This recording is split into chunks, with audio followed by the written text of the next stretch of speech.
નમસ્તે વિદ્યાર્થી મિત્રો, ગુડ મોર્નિંગ। આજે આપણે ફરી વખત થોડા દિવસો પછી યુનિટ 2 માટે મળી રહ્યા છીએ। તો યુનિટ 2 ટેક્સ્ટ બુક જેનું નામ છે ડેન્ટલ હેલ્થ। ડેન્ટલ એટલે દાંતને લગતું અથવા દાંતનું, અને હેલ્થ એટલે સ્વાસ્થ્ય, દાંતનું સ્વાસ્થ્ય।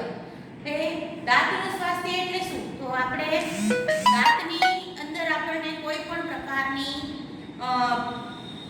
બીમારી ન થાય અથવા તો આપણા દાંતની અંદર કોઈ પણ પ્રકારની તકલીફ ન થાય એવી રીતે દાંતની સાચવણી કરવી, એને આપણે સ્વાસ્થ્ય કહીએ।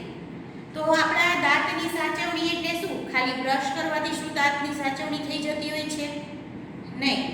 તો આજે આપણે આ યુનિટની અંદર દાંતના સ્વાસ્થ્ય વિશે ભણવાનું છે, સાથે સાથે દાંતની જેટલી અમુક ટ્રીટમેન્ટ થતી હોય છે, સારવાર થતી હોય છે, એના વિશે પણ ભણવાનું છે। હવે જો હું તમને પ્રશ્ન પૂછું કે તમારામાંથી કેટલા વિદ્યાર્થીઓએ અત્યાર સુધીમાં દાંતના ડોક્ટરની એટલે કે ડેન્ટિસ્ટની મુલાકાત લીધી છે, તો તમારામાંથી મોટા ભાગનાની આંગળી ઊંચી થશે, કારણ કે આપણા દાંતનું સ્વાસ્થ્ય એટલું બધું સારું અત્યારના સમયમાં છે નહીં કે જેના કારણે આપણે દાંતની કોઈ તકલીફ ન થાય। તો આ નબળા સ્વાસ્થ્યના કારણે આપણે દાંતની ટ્રીટમેન્ટ કરાવવા જવું પડતું હોય છે ડોક્ટર પાસે। તો આવું શું કામ થાય છે? અને તમે બધાએ પણ મોટા ભાગના વિદ્યાર્થીઓએ અનુભવ કર્યો હશે દાંતના ડોક્ટર પાસે જઈ અને ટ્રીટમેન્ટ કરાવવાનો। ભલે ટ્રીટમેન્ટ અલગ અલગ પ્રકારની હોય, બરાબર? તો કોઈ પણ અનુભવ મોટા ભાગના લોકોને હશે। તો આવું શા માટે થાય છે એ આપણે આ પાઠની અંદર ભણવાનું છે।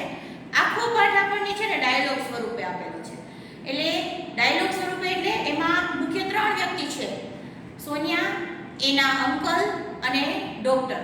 આ ત્રણેય વચ્ચેની વાતચીત આખા પાઠની અંદર આપણને આપેલી છે। એ વાતચીતમાં આપણે દાંત વિશે સમજવાનું છે। ડોક્ટર છે એ સોનિયાને સમજાવે છે કે દાંત છે એની અંદર શું પ્રોબ્લેમ થાય છે, કેવી રીતે થાય છે, આ બધું। પણ આ પાઠ ભણ્યા પહેલા આપણે પ્રી ટાસ્કની અંદર આપણને આપણા દાંતનું જે રચના હોય છે એના વિશેની માહિતી આપેલી છે, કારણ કે દાંતના સ્વાસ્થ્ય વિશે જો સમજવું હોય તો પહેલા આપણે દાંત કેવા પ્રકારના હોય છે, એની કદ કેવા હોય છે અલગ અલગ, એના નામ શું હોય છે, એ બધું આપણે સમજવું પડે। તો એના માટે પ્રી ટાસ્કની અંદર તમને આકૃતિ દોરી અને આપેલું છે। તો જુઓ, આકૃતિ દ્વારા જ આપણે સમજીએ પ્રી ટાસ્ક। આ અપર છો અને આ છે લોઅર છો, એટલે આ ઉપલું જડબું, જેને આપણે જડબું કહીએ છીએ, ઉપલું જડબું અને નીચલું જડબું। તમે માર્ક કર્યું હશે મિત્રો કે ઉપર અને નીચે બે જડબાની રચના છે ને સરખી હોય છે। તમે ક્યારેક આ દિશામાં જોજો તો દાંત છે એ ઉપર નીચે આપણે જડબાની અંદર એક સરખા જોવા મળે છે। તો એ કેવા કેવા દાંત હોય છે? તો અલગ અલગ પ્રકારના હોય છે। કેવી રીતે અલગ હોય? તો કોઈની સાઈઝ અલગ હોય, કોઈનું કામ અલગ હોય, કોઈના નામ અલગ હોય, એવી રીતે અલગ અલગ પ્રકાર હોય છે। જુઓ, સૌથી વચ્ચે ઉપર અને નીચે સૌથી વચ્ચે જે આ 4 દાંત જોવા મળે છે એ મોટા અને એક સરખા કદના હોય છે। જે ઉપરના જડબામાં 4 હોય છે અને નીચેના જડબામાં પણ 4 હોય છે, એટલે એ દાંતને શું કહેવામાં આવે છે? આ 4 દાંતને ઇન્સાઇઝર્સ કહેવામાં આવે છે। ઇન્સાઇઝર એ દાંતનું નામ છે। એટલે ઇન્સાઇઝર દાંત આપણા મોઢામાં કેટલા હોય છે?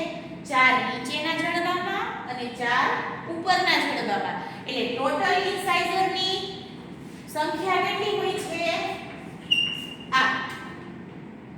ત્યાર પછી 4 દાંત પછી બંને બાજુ એક એક દાંત જે અણીવાળા ધારદાર દેખાતા હોય છે એને શું કહેવામાં આવે છે? કેનાઇન કહેવામાં આવે છે। એ આ 4 દાંત કરતા એની જે આકાર છે એ અલગ હોય છે, શેપ અલગ હોય છે, કેમ કે આ દાંત કરતા આની જે અણીદાર હોય છે, અણીવાળો દાંત હોય છે। તો ઉપલા જડબામાં બંને બાજુ ઇન્સાઇઝરની બંને બાજુ એક એક કેનાઇન આવેલું હોય છે, અને નીચલા જડબામાં પણ એ જ રીતે બંને બાજુ એક એક કેનાઇન આવેલું હોય છે। એટલે કેનાઇનની કેટલી થાય છે 4. ત્યાર પછી આ નાની જેને આપણે દાઢ કહીએ છીએ, તો આ નાની બે દાઢ આ બાજુ હોય છે અને બે દાઢ આ બાજુ, એટલે ડાબી અને જમણી આ જે ઇન્સાઇઝર છે ને એની બંને બાજુની દાંતની રચના પણ સરખી હોય છે. જેમ ઉપર નીચે સરખી હોય છે એમ બંને સાઈડની પણ રચના સરખી હોય છે. આ બાજુ એક અને આ બાજુ બે એવું હોતું નથી. તો અહીંયા પણ બે કેનાઇટ છે, અહીંયા પણ સોરી અહીંયા પણ બે મોલાર છે, અહીંયા પણ બે મોલાર છે. પણ આ કઈ મોલાર છે? નાની દાઢ છે. તો એ મોલાર એટલે દાઢ. તો નાની દાઢ છે અને આગળની છે એટલે એને શું કહેવાય છે? પ્રીમોલાર્સ કહેવાય છે. પ્રીમોલાર્સ એટલે આગળની નાની દાઢ. તો પ્રીમોલાર્સ ની સંખ્યા કેટલી થઈ મિત્રો? 2, 2 4, 2 6 અને 2 8. તો પ્રીમોલાર ની સંખ્યા થશે 8. ત્યાર પછી આ જે ત્રણ દાંત દેખાય છે એ પાછળની છેલ્લી આપણી દાઢ હોય છે જે આના કરતા સાઈઝમાં મોટી હોય છે, કદમાં મોટી હોય છે. તો એને આપણે મોલાર્સ કહીશું. આને પ્રીમોલાર અને આને ખાલી મોલાર્સ. હવે આની સંખ્યા કેટલી હોય છે? જો આપણે એમ કહીએ છીએ કે 32 એટલે 32 દાંત. મોટા ભાગે એવું કહેવામાં આવે છે કે આપણા દાંતની સંખ્યા કેટલી હોય છે? 32. પણ તમે જાતે તમારા દાંતનું અવલોકન કરજો. તમારે શું 32 દાંત છે? બધા લોકોને પૂરા 32 દાંત હોતા નથી. શું કામ નથી હોતા? તો જુઓ, આ બે દાઢ છે એ તો કમ્પલસરી હોય જ છે, પણ આ ત્રીજી જે દાઢ હોય છે, છેલ્લી દાઢ આપણે કહીએ, એ દાઢ જેને આપણે ડાપણ દાઢ કહીએ છીએ, એ બધાને હોતી નથી. એટલે આ બે કમ્પલસરી હોય, પણ આ અમુક વ્યક્તિઓને હોય, અમુકને હોય નહીં. જેને ડાપણ દાઢ ચારે ચાર આવેલી હોય એને મોલારની સંખ્યા છે ને 12 થાય. જેને ન હોય એને મોલારની સંખ્યા છે ને એ 8 થાય. એટલે મોલાર છે ઈ કાં તો 8 હોય અને કાં તો 12. જો અત્યાર સુધી એકેય દાંતની અંદર એવું નહોતું કે ભાઈ બધાને અલગ અલગ હોય, બધાય સરખું હોય. પણ આ જે મોલાર્સ છે એની અંદર એવું હોય કે અમુકને 2 હોય અને અમુકને 3 હોય. તો જેને પૂરેપૂરી 3 હોય એને મોલાર્સની સંખ્યા 12 થાય અને ન હોય 2 હોય એને મોલાર્સની સંખ્યા 8 થાય. એટલે મોલાર્સની સંખ્યા આપણે લખવા માટે શું લખશું? 8 દુની 12. 8 અથવા 12. તો આ હતી આપણા દાંતની રચના. અપર જો અને લોઅર જો બંનેની અંદર દાંતની સંખ્યા સરખી હોય છે, બરાબર? હવે આ દાંતની રચના હતી. હવે એના આપણે પ્રકાર જોઈએ. તો કેવા પ્રકાર હોય છે? તો તમે જોયું હશે કે નાના બાળકો હોય એને દાંત ઉગવાની શરૂઆત થાય એટલે ધીમે ધીમે થોડા થોડા દાંત આવે. પણ શું એ નાના હોય ત્યારથી શું 32 દાંત આવી જાય કે 28 દાંત આવી જાય? એવું હોતું નથી. એટલે દાંતના બે પ્રકાર હોય છે. એક તો ડિસિડ્યુઅસ ટીથ જેને મિલ્ક ટીથ પણ કહેવામાં આવે છે. ડિસિડ્યુઅસ ટીથ એટલે શું? આપણે જેને દૂધિયા દાંત કહીએ છીએ એ શરૂઆતમાં પહેલી વખત જે ઉગતા હોય એ દાંત જે બાળકોને ઉગે છે અને અમુક ઉંમર પછી એ એક પછી એક પડી જાય છે અને એની જગ્યાએ નવા દાંત આવે છે. જે નવા દાંત આવે છે એ દાંતનો બીજો પ્રકાર છે જેને કહેવાય છે પરમેનન્ટ ટીથ. પરમેનન્ટ એટલે કાયમી દાંત. કારણ કે એક વખત આ દૂધિયા દાંત પડી જાય છે પછી પરમેનન્ટ ટીથ આવે છે. પણ પરમેનન્ટ ટીથ છે, કાયમી દાંત છે, એ જો કોઈ કારણસર પડી જાય તો પછી નવો દાંત આવતો નથી. એટલા માટે એને પરમેનન્ટ કાયમી દાંત કહેવામાં આવે છે. એટલે દાંતના કેટલા પ્રકાર હોય છે? 2. ડિસિડ્યુઅસ ટીથ જેને મિલ્ક ટીથ પણ કહેવામાં આવે છે અને બીજું છે પરમેનન્ટ ટીથ. હવે આની સંખ્યા કેટલી હોય? તો ડિસિડ્યુઅસ મિલ્ક ટીથ હોય છે ને એની સંખ્યા હંમેશા કેટલી હોય છે? 20 હોય છે. એટલે શું કે આ જડબાની અંદર જે દૂધિયા દાંત હોય છે ને એ અહીંયા સુધી જ હોય છે. આ પ્રીમોલાર સુધી જ હોય છે, મોલાર્સ હોતી નથી. એટલે સંખ્યા કેટલી થાય છે એની? 20. 10 ઉપર અને 10 નીચેના છેડામાં. એટલે ડિસિડ્યુઅસ મિલ્ક ટીથની સંખ્યા કેટલી હોય છે? 20. જે એક પછી એક ઉંમર જેમ થાય એમ એક પછી એક પડી જાય છે અને પછી નવા દાંત આવે છે. હવે નવા દાંતની સંખ્યા કેટલી હોય છે? તો એની સંખ્યા હોય છે 28 અથવા 32. તો આ હતી આપણા દાંતના પ્રકાર અને એની સંખ્યા. ત્યાર પછી ટાસ્કમાં એક કોષ્ટક આપેલું છે. જો કે પ્રી ટાસ્ક આપણને પરીક્ષામાં પૂછાતું નથી હોતું, પણ આ પ્રી ટાસ્ક એવું જ આપેલું છે કે જે આપણા પાઠની અંદર પણ આવે છે, એટલે આ પૂછાઈ શકે. તો હવે એનો યુઝ, દાંતના ઉપયોગ કેવા હોય? તો જો બધાય દાંતનો ઉપયોગ સરખો ન હોય, બધાય દાંતનો ઉપયોગ અલગ અલગ હોય. તો સૌથી પહેલા જે આ ઇન્સાઇઝર છે, તો આ ઇન્સાઇઝર શું કામ કરે છે દાંત? તો એ બાઇટિંગ અને કટિંગ. બાઇટિંગ એટલે કોઈ વસ્તુનું બટકું ભરીને બટકું ભરવું, અને કટિંગ એટલે કાપવું. બટકું ભરીને કાપવાનું કામ કરે. તો તમે કોઈ પણ વસ્તુ ખાતા હોય તો તમે માર્ક કરજો કે મોઢામાં નાખો એને કટ કયા દાંતથી કરી શકાય છે? વચલા દાંત, અહીંયા ઇન્સાઇઝર. ત્યાર પછી જે આ બંને સાઈડ કેનાઇન છે, જે ધારદાર હોય છે, એ શું કામ કરે છે? ટીયરિંગ, ચીરવાનું. એ અણીદાર હોવાથી કોઈ પણ વસ્તુને આસાનીથી એ કાપી શકે છે, ચીરી શકે છે, એટલે કાપવાનું કે ચીરવાનું કામ કરે છે. ત્યાર પછી હોલ્ડિંગ, ચ્યુઇંગ અને ગ્રાઇન્ડિંગ. હોલ્ડિંગ એટલે પકડી રાખવું, ચ્યુઇંગ એટલે ચાવવું, અને ગ્રાઇન્ડિંગ એટલે દળવું.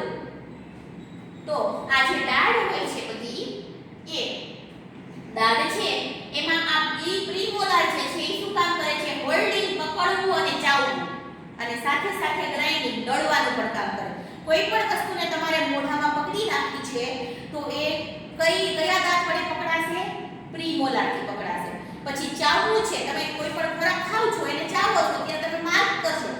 હવે તમે આપણે અત્યાર સુધી ક્યારે એવું ધ્યાન ન આપ્યું હોય કે કયા દાંતથી આપણે ચાવી છે, પણ હવે તમે માર્ક કરશો અને જોજો કે તમે જ્યારે ચાવતા હોય કોઈ પણ ખોરાક ત્યારે કયા દાંતનો ઉપયોગ થાય છે.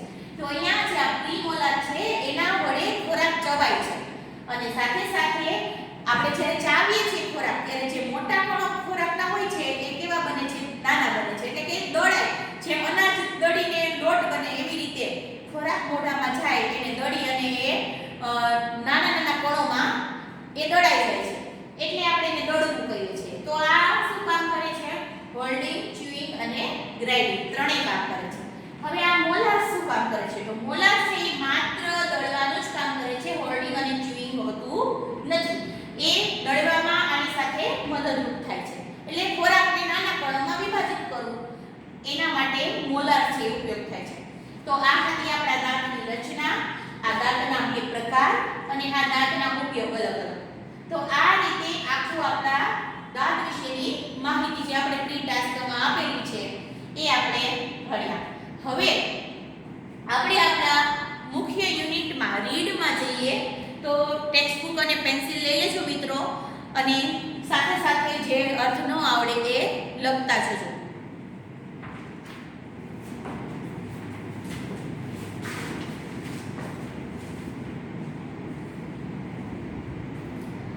શરૂ કરીએ. સોનિયા હેડ અ સિવિયર ટૂથએક. સોનિયાને સિવિયર એટલે ગંભીર, ભયંકર, ટૂથ એક. ટૂથ એટલે દાંત અને એક એટલે દુખાવો, તો દાંતનો દુખાવો. માથું દુખતું હોય તો આપણે એને હેડ એક કહીએ. પેટ દુખતું હોય તો સ્ટમક એક કહીએ. એમ દાંત દુખતા હોય તો ટૂથ એક. તો સોનિયાને ગંભીર દાંતનો દુખાવો થયો હતો. She could not eat anything nor could she go to school. એ કાંઈ પણ could not eat એટલે ખાઈ ન શક, કાંઈ પણ એનીથિંગ, કાંઈ પણ ખાઈ પણ નહોતી શકતી, અને she go to school. હવે અહીંયા જો નોટ નથી એટલે તમને એમ થાય કે સ્કૂલે જતી એમ નહીં, પણ નો રાખ્યું છે. તમે અત્યાર સુધી નાઈધર નો રાઈધર નો ઉપયોગ નથી ભણ્યા, પણ આપણે જ્યારે ગ્રામરમાં ભણશું ત્યારે જોશું કે આઈધર ઓર એ બે વિકલ્પ બતાવે છે, એનો અર્થ થાય છે બે માંથી એક. અને નાઈધર નોર છે એ કયો અર્થ બતાવે છે? બે વિકલ્પ બતાવે છે, પણ બે માંથી એકેય નહીં એવો અર્થ. એટલે અહીંયા નોર આપેલું છે તો વાક્યમાં નોટ નથી પાછલા વાક્યમાં, છતાં પણ એનો અર્થ નકાર જ થાય છે. એટલે તે કાંઈ પણ ખાઈ પણ ન શકતી હતી અને સ્કૂલે પણ જઈ શકતી નહોતી. એટલો ભયંકર વધુ પડતો દાંતનો દુખાવો થતો હતો. Studying at home was also impossible due to pain. Studying at home, ઘરે બેસીને સ્ટડી કરવું, અભ્યાસ કરવું એ પણ ઇમ્પોસિબલ એટલે અશક્ય હતું. તેના કારણે તો ડ્યુ ટુ એટલે ના કારણે, પેઇન એટલે દુખાવો, દુખાવાના કારણે. She was not able to sleep also. She was not able. Not able એટલે સક્ષમ હોવું. એ સક્ષમ નહોતી શેના માટે? તો સ્લીપ એટલે સૂવા માટે, ઓલ્સો એટલે પણ. એ સૂવા માટે પણ સક્ષમ નહોતી. એનો અર્થ શું કરી શકાય? એ સૂઈ પણ નહોતી શકતી. કારણ કે જ્યારે આપણને એટલો બધો દુખાવો થતો હોય ત્યારે આપણું ધ્યાન છે એ ત્યાં જ એકત્રિત થયેલું હોય. આપણને ઊંઘ પણ નથી આવતી દુખાવાના કારણે, પીડાના કારણે. એટલે એને એટલો બધો દુખાવો થતો હતો કે સ્કૂલે નહોતી જઈ શકતી, કે કાંઈ ખાઈ નહોતી શકતી, સૂઈ નહોતી શકતી. અને સાથે સાથે એ ઘરે બેસીને પણ વાંચવું કે અભ્યાસ કરવો એના માટે મુશ્કેલ હતો દાંતના દુખાવાના કારણે. સોનિયા કહે છે, ઓ માં, ઇટ્સ અનબિયરેબલ. અરે માં, આ તો અનબિયરેબલ એટલે અસહ્ય, સહન ન કરી શકાય એવું. આ તો અસહ્ય છે. We must visit a dentist, said her uncle અશોકભાઈ. એના અંકલ અશોકભાઈ છે એને કહે છે, we must visit a doctor. આપણે ડેન્ટિસ્ટ ડોક્ટરને એટલે કે દાંતના ડોક્ટરને મળવું જ જોશે. હવે જો મસ્ટ શબ્દનો ઉપયોગ જ્યારે આવે ત્યારે ફરજિયાત પણ બતાવે. એટલે આટલો બધો દાંતનો દુખાવો છે તો આપણે ડેન્ટિસ્ટ પાસે જવું જ પડશે, એને બતાવવું જ પડશે. આવું એમના અંકલ છે એ કહે છે. The same evening they were at the dental care clinic of Dr. Sharma. Same evening એટલે એ દિવસે જ સાંજે જ્યારે દુખાવો થતો હતો તે દિવસે જ સાંજે they were તેઓ ગયા હતા ડેન્ટલ કેર ક્લિનિક. એ દવાખાનાનું નામ છે ડેન્ટલ કેર ક્લિનિક અને એ કોનું દવાખાનું છે? ડોક્ટર શર્મા. ડોક્ટર શર્માના દવાખાને એ લોકો એ જ દિવસે સાંજે જાય છે. Doctor Bansi Sharma is a young and competent doctor. Doctor Bansi Sharma છે યંગ છે, યુવાન છે અને સાથે સાથે કોમ્પેટન્ટ એટલે અતિ હોશિયાર ડોક્ટર છે. જો બંસી શર્મા એટલે લેડી ડોક્ટર છે તો ડોક્ટર બંસી શર્મા એક યુવાન અને અતિ હોશિયાર ડોક્ટર છે. ડોક્ટર શર્મા છે હવે અંકલ અને સોનિયા છે એ ક્લિનિકમાં ગયા છે. ત્યાં ડોક્ટર સાથે વાતચીત થાય છે એટલે ડોક્ટર કહે છે, ડોક્ટર સાહેબ, hello young lady, what's the matter with you? Hello young lady એટલે યંગ એટલે યુવાન અને લેડી એટલે છોકરી. હેલો યુવાન છોકરી એટલે કે એને કહે છે કે હેલો નમસ્તે, જેમ આપણે અભિવાદન કરીએ એમ યંગ લેડી કહીને સંબોધન કરે છે કે young lady, what's the matter? Matter એટલે બાબત, વિથ યુ એટલે તારી સાથે શું બાબત થઈ છે એટલે કે તને શું થયું છે? Sonia with difficulty. સોનિયા બોલે છે પણ કેવી રીતે બોલે છે? With difficulty. જો કાઉન્સમાં આપેલું છે ડિફિકલ્ટી એટલે મુશ્કેલીથી માંડ બોલે છે. ઓહ માં, ah doctor, it's I have a terrible tooth. Oh માં, અરે માં. જ્યારે આવા શબ્દો આપણે દુખતું હોય ત્યારે આવા શબ્દો ઓટોમેટિક આપણા મોઢામાંથી ઉચ્ચારણ થતા હોય છે, એટલા માટે આવા શબ્દો અહીંયા આપેલા છે. ઓ માં, ઓ ડોક્ટર, મને ટેરિબલ એટલે ભયંકર ટૂથેક દાંતનો દુખાવો થઈ રહ્યો છે. Doctor Sharma said, I can see, હું જોઈ શકું છું. એટલે મને દેખાય છે કે તું બોલી પણ માંડ શકે છે, હું જોઈ શકું છું. લેટ મી ચેક ઇટ, ચાલ મને ચેક કરી લેવા દે, તપાસ કરી લેવા દે. Seat in the chair please, seat in the chair please. આ ચેર ઉપર મહેરબાની કરીને તું બેસી જા. જુઓ મિત્રો, પ્રી ક્લાસની અંદર તમને નીચે ચિત્ર આપેલું છે જે ડેન્ટિસ્ટના દવાખાને તમે ગયા હોય તો તમે જોઈ હશે કે એવી ડેન્ટિસ્ટ પાસે જે સ્પેશિયલ ચેર હોય છે જેના ઉપર બેસાડી અને દાંતની ટ્રીટમેન્ટ કરવામાં આવે છે, પેશન્ટને બેસાડવામાં આવે છે, તો ડેન્ટલ ચેર જેને કહેવાય. તો આવી ચેર હોય છે જે એના ઉપર આ સોનિયાને ડોક્ટર બેસવાનું કહે છે. Sonia sits in the dental chair. આ ડેન્ટલ ચેર ઉપર સોનિયા બેસી જાય છે. તો doctor switch on headlight. Doctor છે એ ઉપરની હેડલાઇટ ચાલુ કરી દે છે. હેડલાઇટ એટલે ઉપર તમે ચિત્ર જુઓ આગળ તો તમને દેખાશે કે ઉપર એવો એક લાઇટ ગોઠવેલી છે કે જેને ઓન કરે એટલે સીધું મોઢા ઉપર, ફેસ ઉપર સીધી લાઇટ પડે, જેથી કરીને એ દાંતની અંદર ટ્રીટમેન્ટ કરવામાં પ્રકાશ આવશ્યક મળી રહે. Doctor Sharma said, now open your mouth and say ah. નાઉ એટલે હવે, ઓપન યોર માઉથ તારું મોઢું ખોલ અને સે એટલે કહે આ. જ્યારે આપણે આ બોલીએ છીએ ત્યારે આપણું મોઢું પૂરેપૂરું ખુલી જતું હોય છે. એટલે મોઢું પૂરેપૂરું ખોલવા માટે ડોક્ટર કહે છે. સોનિયા સેડ, સોનિયા કહે છે, પણ કેવી રીતે કહે છે? Opening Har mouth a little bit slowly.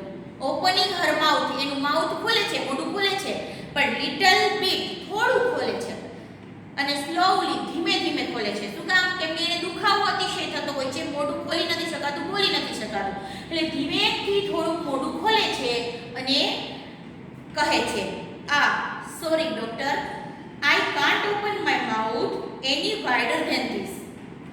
Sorry doctor, મને માફ કરજો doctor, I can't open my mouth, હું મારું મોઢું છે એ આનાથી જો વાઇડર ધેન, વાઇડર એટલે પહોળું અને ધેન ધીસ એટલે આના કરતા, તો આથી વધારે આના કરતા હું પહોળું મોઢું ખોલી શકતી નથી, મોઢું પહોળું કરી શકતી નથી, એટલે કે ખોલી શકતી નથી. Doctor Sharma said, that's okay. That's okay એટલે બરાબર છે. Moving the mouth mirror and the probe in Sonia's mouth. આ માઉથ મિરર અને પ્રોબ એ ડોક્ટરના ટ્રીટમેન્ટ કરવા માટેના સાધન છે. મિરર એટલે એક પ્રકારનો બિલોરી કાચ જેવો હોય કે જે મોઢામાં નાખે એટલે અંદરના જે ઊંડા દાંત છે એ પણ મોટી આકૃતિ એની દેખાય આવે, એટલે અંદર જે કંઈ પણ મુશ્કેલી હોય એ ડોક્ટરને સરખી રીતે દેખાય. અને પ્રોબ પણ એ એક એવું જ સાધન છે દાંતને ચેક કરવા માટે. તો આના વડે એ સોનિયાને દાંતની અંદર, મોઢાની અંદર ફેરવી અને ચેક કરે છે, તપાસે છે. I can see, I can see એટલે હું જોઈ શકું છું. I see a black spot on one of your molars. તારી એક મોલારની અંદર, જો મોલાર એટલે આપણે ખબર છે કે દાંત, અહીંયા ઘણા બધાના ટેક્સ્ટ બુકની અંદર છે ને, જૂની ટેક્સ્ટ બુક હોય તો પ્રી મોલાર લખેલું હશે, એટલે મોલાર કે પ્રી મોલાર. પણ જ્યારે આપણે પરીક્ષાની અંદર આવે ત્યારે જે પેરેગ્રાફ આપ્યો હોય, આપણને તો પેરેગ્રાફ આપેલો જ હોય, તો એમાં મોલાર કે પ્રી મોલાર જે લખ્યું હોય એ આપણે લખવાનું. ઘણી વખત એવું હોય કે ટેક્સ્ટ બુકમાં સુધારો થયો હોય પણ ક્વેશ્ચન પેપરની અંદર ઘણી વખત સુધારો ન પણ થયો હોય, એવું બને. તો જે મોલાર્સ છે એની અંદર મને બ્લેક સ્પોટ, સ્પોટ એટલે ડાઘ અને બ્લેક એટલે કાળો, એક કાળો ડાઘ દેખાઈ રહ્યો છે, એ હું જોઈ શકું છું. There seems to be cavity there. There seems એટલે દેખાવ, ત્યાં મને દેખાઈ રહી છે કેવિટી. કેવિટી એટલે પોલાણ કે ખાડો. પોલાણ એટલે જગ્યા થઈ જવી, ખાડો થઈ જવો દાંતની અંદર. એ કઈ રીતે થાય મિત્રો? તો દાંત આપણા જ્યારે સડવા લાગે અને સડો જે થયો હોય અહીંયાથી દાંત છે એ ધીમે ધીમે એની કણી છે એ ખરતી જાય અને ત્યાં જગ્યા થઈ જાય દાંતમાં, જેને આપણે પોલાણ કહીએ છીએ, કે એક પ્રકારનો ખાડો, જેને અંગ્રેજી ભાષામાં કેવિટી કહેવાય છે. તો આ કેવિટી કે ખાડો છે એ મને અહીંયા દેખાઈ રહ્યો છે. અશોકભાઈ સ્ટાર્ટલેટ. સ્ટાર્ટલેટ એટલે કોઈની સામે એક ધારું તાકીને જોવું. એ ડોક્ટર સામે તાકીને જોતા કહે છે અ કેવિટી, અ પોલાણ. તો શું ખાડો છે પોલાણ થઈ ગઈ છે? ડોક્ટર શર્મા સે યસ, હા, a cavity and quite a big one. Cavity છે, પોલાણ છે અને એ પણ બિગ વન, મોટી છે. જરા કમથું નથી પણ વધારે પોલાણ થઈ ગઈ છે. આઈ એમ પ્રિસ્ક્રાઇબિંગ સમ મેડિસિન્સ ટુડે. પ્રિસ્ક્રાઇબિંગ નો અર્થ શું થાય? તો ડોક્ટર પાસે આપણે જઈએ ત્યારે ડોક્ટર આપણને એક દવાનો કાગળ લખી દેતા હોય, એને પ્રિસ્ક્રાઇબિંગ કહેવાય. પ્રિસ્ક્રાઇબ એટલે એ દવાનો જે લખેલો કાગળ, અને પ્રિસ્ક્રાઇબિંગ એટલે દવા લખી આપવી. ડોક્ટર એને મેડિસિન્સ, દવાઓ છે એમ કે છે કે ટુડે, આજના માટે હું તમને દવાઓ લખી આપું છું. The pain will subside by tomorrow. દુખાવો છે, પેઇન એટલે દુખાવો, સબસાઇડ એટલે દૂર થઈ જવો, બાજુ પર થઈ જવો, એટલે કે ઓછો થઈ જવો. ટુમોરો આવતીકાલ સુધીમાં દવાના કારણે દુખાવો કેવો થઈ જશે? ઓછો થઈ જશે. Only then the further treatment is possible. Only then, એના પછી જ માત્ર ફર્ધર ટ્રીટમેન્ટ, ફર્ધર એટલે આગળની અને ટ્રીટમેન્ટ એટલે સારવાર, આગળની સારવાર જે છે એ પોસિબલ, શક્ય થઈ શકશે. Can you come back tomorrow? શું તમે કાલે ફરી પાછા આવી શકશો? ડોક્ટર કહે છે, ડોક્ટર શું કહે છે? પહેલા તો એમને દવા લખી આપે છે અને કહે છે કે ભાઈ આ દવા લઈ લ્યો, કાલે દવાથી દુખાવો ઓછો થઈ જશે અને પછી જ આગળની આપણે જે ટ્રીટમેન્ટ કરવાની થાય એ પછી થઈ શકશે. તમે મિત્રો ગયા હોય દવાખાને તો તમને ખબર હશે કે કદાચ કોઈ દાઢ કે દાંત કઢાવવા ગયા હોય, સડો થઈ ગયો હોય દાઢમાં મોટા ભાગે, તો એ કઢાવા ગયા હોય તો એને ખબર હશે, અથવા તો દુખાવો થતો હોય તો રસી થઈ ગઈ હોય કે એવું હોય તો તમને ખબર હોય કે ડૉક્ટર શું કહે કે પહેલાં તમને દવા આપે, સીધું તમને ટ્રીટમેન્ટ ન કરી દે, કારણ કે જે રસી કે જે અંદર જે મુશ્કેલી જે થઈ હોય તમને એને પહેલાં દુખાવાને અને રસી છે એને સાફ કરવું પડે, એને ચોખ્ખું કરવું પડે, પછી જ ટ્રીટમેન્ટ થાય. એટલે સીધું ડૉક્ટર આપણને તે દિવસે ટ્રીટમેન્ટ ન કરી આપે. એટલે જોનિયાને એમ કહે છે કે દુખાવો થાય છે એ કાલ સુધીમાં ઓછો થઈ જશે, પછી જ આગળની ટ્રીટમેન્ટ આપણે કરી શકશું. એટલે એના માટે તમે ફરીથી કાલે આવી શકશો એવું પૂછે છે. અશોકભાઈ કહે છે I will be out of station tomorrow. Out of station એટલે અહીંયાથી બહાર ગામ છો, તો એમ કે છે હું તો આવતીકાલે બહાર ગામ જવાનો છું. Doctor Sharma said well Sonia can come alone. સારું, તો સોનિયા છે એ એકલી આવી શકે છે. અલોન એટલે એકલું. She is brave girl. એક બ્રેવ એટલે બહાદુર છોકરી છે, એટલે કે હિંમતવાળી છે, તો એકલી પણ આવી શકે છે. દાંતની ટ્રીટમેન્ટ કરાવવી હોય તો એમાં આપણે એકલા પણ જઈ શકીએ છીએ, એમાં કંઈ બીજાની આપણે જરૂર હોતી નથી. એટલે ડૉક્ટર કહે છે કે તમે ના આવી શકો તો કાંઈ વાંધો નહીં, સોનિયાને એકલા પણ મોકલી દેજો. Sonia said yes doctor, I will have to. હવે યસ ડૉક્ટર, હા doctor. I will have to એટલે હું આવતીકાલે તમારી પાસે આવીશ, એટલે હું એકલી આવીશ. એ સહમત થાય છે ડૉક્ટર સાથે. જુઓ અહીંયા આપણને અહીંથી એક વિભાગ પાડેલો છે, તો અહીંયા આપણો પહેલો વિભાગ છે ટેક્સ્ટ બુકનો એ પૂરો થયો. એની અંદર આપણે શું જોયું કે સોનિયાને ભયંકર દાંતનો દુખાવો થતો હતો, એના અંકલ એને ડૉક્ટર પાસે લઈ ગયા, ડૉક્ટરે તપાસ કરી અને ખબર પડી કે સોનિયાના દાઢની અંદર કેવિટી છે, પોલાણ છે, અને ડૉક્ટરે દવા લખી આપી. અને હવે આ સોનિયાનો આગળની ટ્રીટમેન્ટ બીજા દિવસે કરવાની છે. હવે બીજા દિવસે સોનિયા જાય છે, ડૉક્ટરને મળે છે, કઈ રીતની ટ્રીટમેન્ટ કરે છે અને શું થાય છે એ બધું આપણે બીજા વિભાગની અંદર ભણવાનું છે. અને એ પણ ક્યારે ભણવાનું છે? આવતા સેશનની અંદર, બીજા લેક્ચરની અંદર આપણે ભણીશું. તો આજના માટે આપણે અહીંયા પૂરું કરશું, અને ઘરે તમારે વ્યવસ્થિત ફરીથી આખું ભાષાંતર વાંચવાનું છે અને સમજવાનું છે. કેમ કે જો તમે ભાષાંતર સમજશો, ફરીને કહું છું કે જો તમે વ્યવસ્થિત ભાષાંતરને સમજશો તો જ પ્રશ્નના જવાબ તમને એમાંથી મળશે. તો ચાલો અહીંયા આપણે આજે રાખી દઈએ, ફરી મળીશું આવતા સેશનમાં. Thank you.